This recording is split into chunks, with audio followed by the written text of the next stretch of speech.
Bismillahirrahmanirrahim. Assalamualaikum warahmatullahi wabarakatuh. Yang terhormat kepada Pak Ai Ahadiat, SEMBA, dan kepada teman-teman yang berbahagia. Perkenalkan, nama saya Ulfia Aziza dengan NPM 2211011045. Di sini saya membuat video presentasi pada bab 6, yaitu yang membahas tentang merancang organisasi untuk lingkungan internasional untuk mata kuliah Desain Organisasi yang diampu oleh Profesor Dr.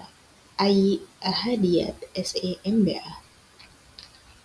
Jadi, presentasi ini yaitu akan membahas strategi membangun organisasi untuk lingkungan internasional, fokus pada desain struktur, koordinasi, dan contoh perusahaan global.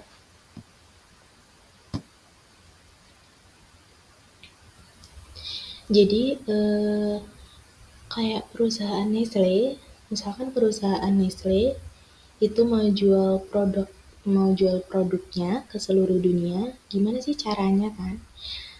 Maka mereka itu harus bisa beradaptasi dengan budaya, aturan, dan kondisi yang berlaku di setiap negara.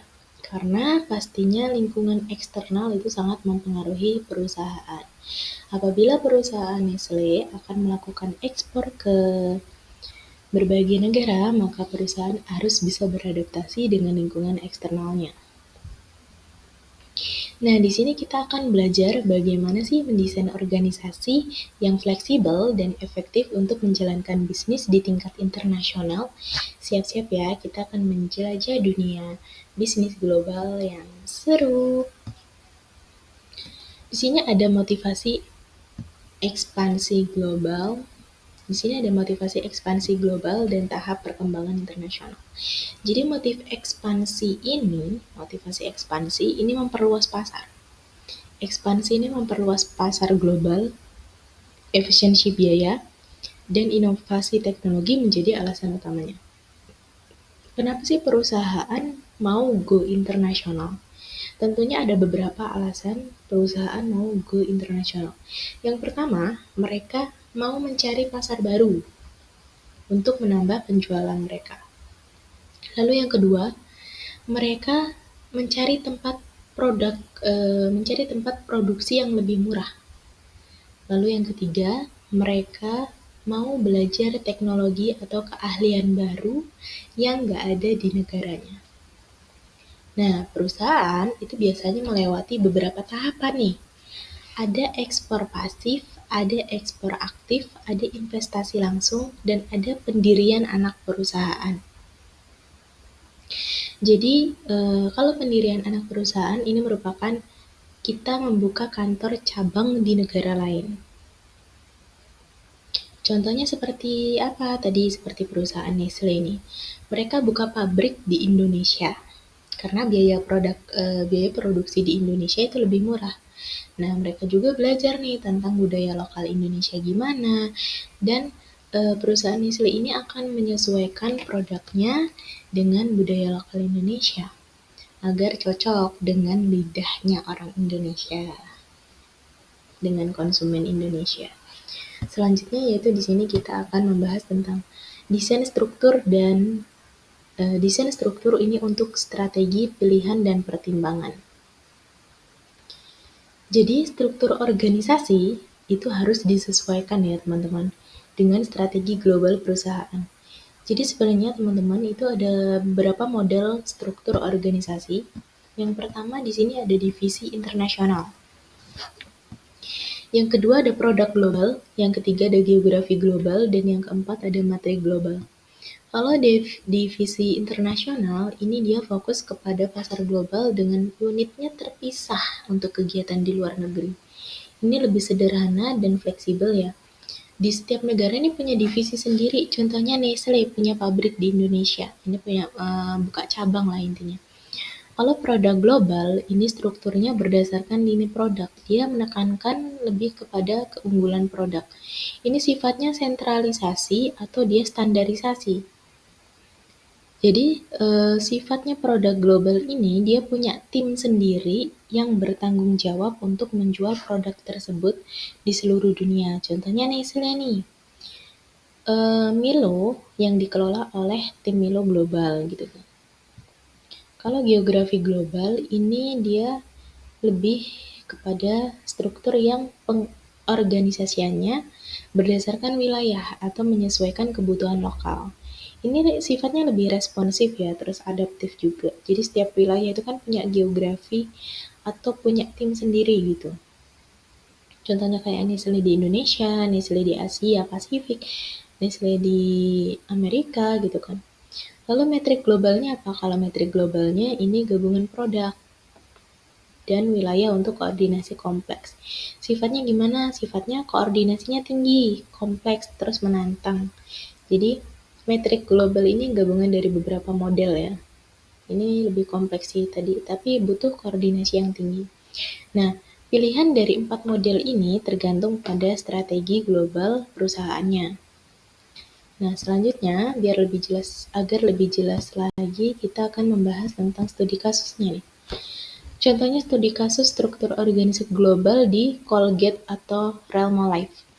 Ini struktur divisi regional pada Colgate-Palmolive ini, unit bisnis ini di berbagai wilayah dunia dengan otonomi lokal. Terus dia lebih kepada fokus produknya spesifik sih, pengembangan produknya sesuai dengan kebutuhan pasar regionalnya. Lalu koordinasinya terpadu. Perusahaan Colgate-Palmolive ini lebih memastikan sinergi antara divisi untuk efisiensi dan inovasi. Di sini saya ambil contoh selain Colgate-Palmolive yaitu ada Unilever. Unilever ini kan contoh perusahaan yang dia menjalankan strategi globalnya dengan baik. Mereka menggunakan model strukturnya divisi regional. Nah, kalau model struktur divisi regional ini, yaitu di mana setiap divisi regional itu dia punya otonom lokal. Otonom lokal ini untuk menyesuaikan produk dan strategi pemasarannya dengan kebutuhan pasar lokal. Tapi, meskipun seperti itu, tetap ada koordinasi antara divisi untuk memastikan efisiensi dan inovasi globalnya. Untuk selanjutnya, yaitu kita akan membahas tentang membangun kemampuan global, contohnya ABB dan IBM. Nah, untuk berbisnis di tingkat global, perusahaan itu harus punya kemampuan global. Ini meliputi keahlian dalam manajemen internasional, pengetahuan tentang budaya lokal, dan kemampuan untuk bekerja sama dengan tim dari berbagai negara gitu. Contohnya ada ABB. ABB ini menginvestasikan dananya dan teknologi itu untuk solusi energi global.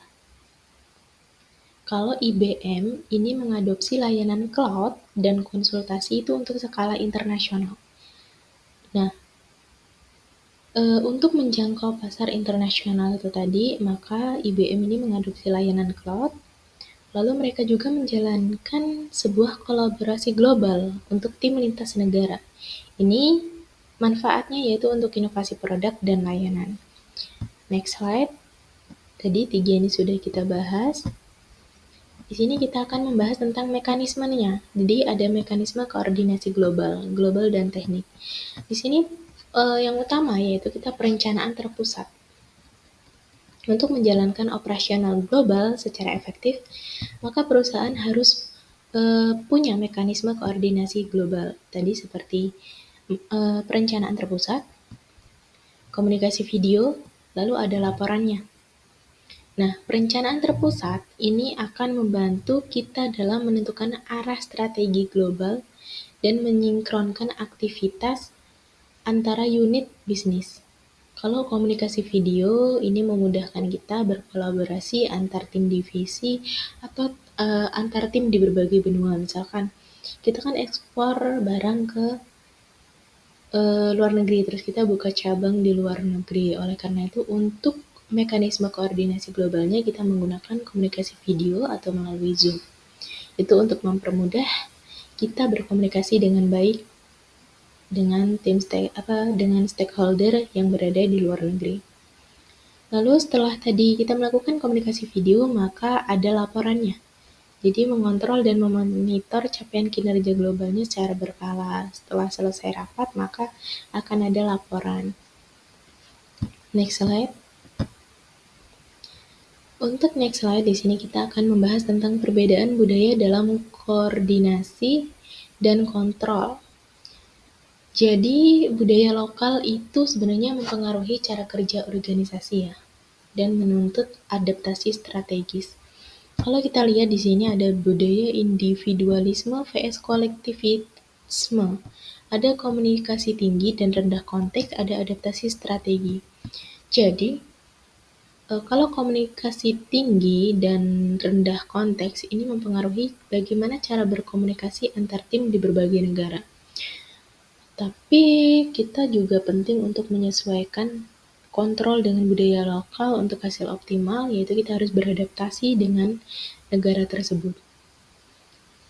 Selanjutnya kita akan membahas tentang model organisasi. Jadi ini ada model organisasi transnasional dan studi kasus top-doc software. Nah, model organisasi transnasional ini menggabungkan keunggulan global dan lokal. Jadi, mereka ini lebih menekankan efisiensi global sambil tetap bisa beradaptasi dengan kebutuhan lokal di berbagai pasar. Contohnya, itu ada top-doc software, seperti yang kita lihat pada gambar ini. Nah, top-doc software ini memanfaatkan teknologinya untuk memfasilitasi kolaborasi internasional dan merespon kebutuhan pasarnya dengan cepat. Nah, model organisasi ini biasanya memiliki struktur dinamis atau multidimensi untuk membantu meningkatkan inovasi dan fleksibilitas organisasi. Maka kesimpulannya yaitu jadi merancang organisasi untuk lingkungan internasional itu merupakan tantangan yang sangat menarik ya, karena kita bisa memahami motivasi ekspansi global, kita bisa memahami pemilihan struktur organisasi yang tepat, membangun kemampuan global, menjalankan koordinasi global yang lebih efektif, juga menyesuaikan diri dengan perbedaan budaya lokal. Dengan strategi yang tepat dan organisasi yang fleksibel, maka perusahaan kita bisa sukses dan mencapai keberhasilan global. Demikian presentasi yang dapat saya sampaikan. Semoga ilmunya bermanfaat. Billahi taufiq wal hidayah. Wassalamualaikum warahmatullahi wabarakatuh.